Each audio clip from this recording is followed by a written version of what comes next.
Hey everybody, Ecto Eric here. Ghost story time. So, in the area I live in, Massachusetts, right on the East Coast, we live in an area that's called Buzzards Bay. And Buzzards Bay, we have a chain of islands called the Elizabeth Islands. And after that, you have Martha's Vineyard, then you have Nantucket.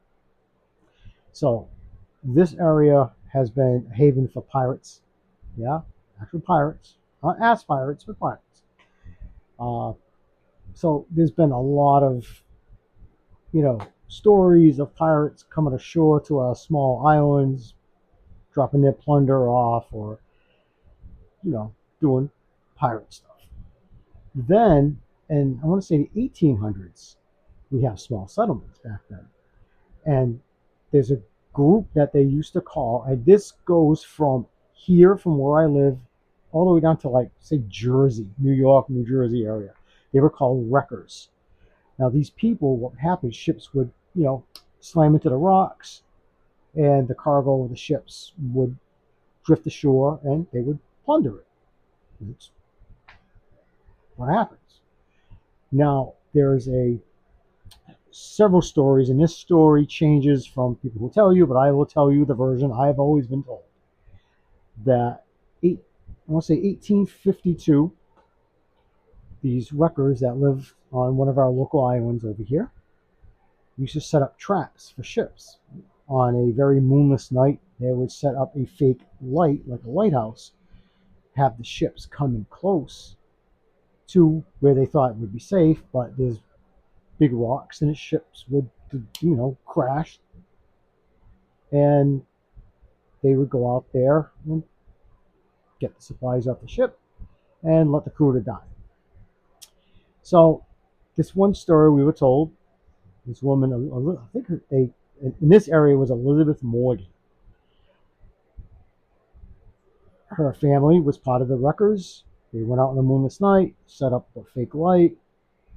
Ship had wandered by, hit the rocks. It wasn't far from shore. It was probably a couple hundred yards, maybe. So they were getting some of the cargo. Some of the crew had already started washing ashore. Some of them that did survive, they were pushed aside. Well, as they were gathering the stuff, this lady Elizabeth had looked down, started screaming and crying and frantic, and people were like, no, this is what we do. Why are you upset? So the father went over, saw the young man. The young man was her fiance. He had booked passage on the ship and was a victim of their crime, of greed. So, the legend has it that she had died a few months later of a broken heart.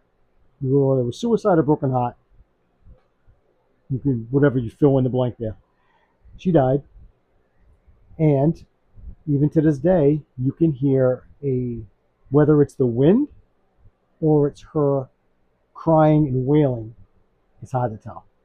And you can see an apparition on a moonless night walking by the seashore. So, it's the one I heard. Have I heard it? Yeah, I have, but it's just a story. I don't think there's no historical. Yes, people did plunder ships that crashed, but they didn't. As far as I know, from my personal research, my family's lived here for generation and generations. We've been in the maritime. We've never heard of people deliberately bringing a ship in. And most captains know where the lights were, so take it with a grain of salt or a grain of sand, since it is a beach story. But have I heard wailing on the beach? No. Ghost? Maybe, maybe not. That's up to you to decide. All right, everybody, take care. Stay safe. Peace.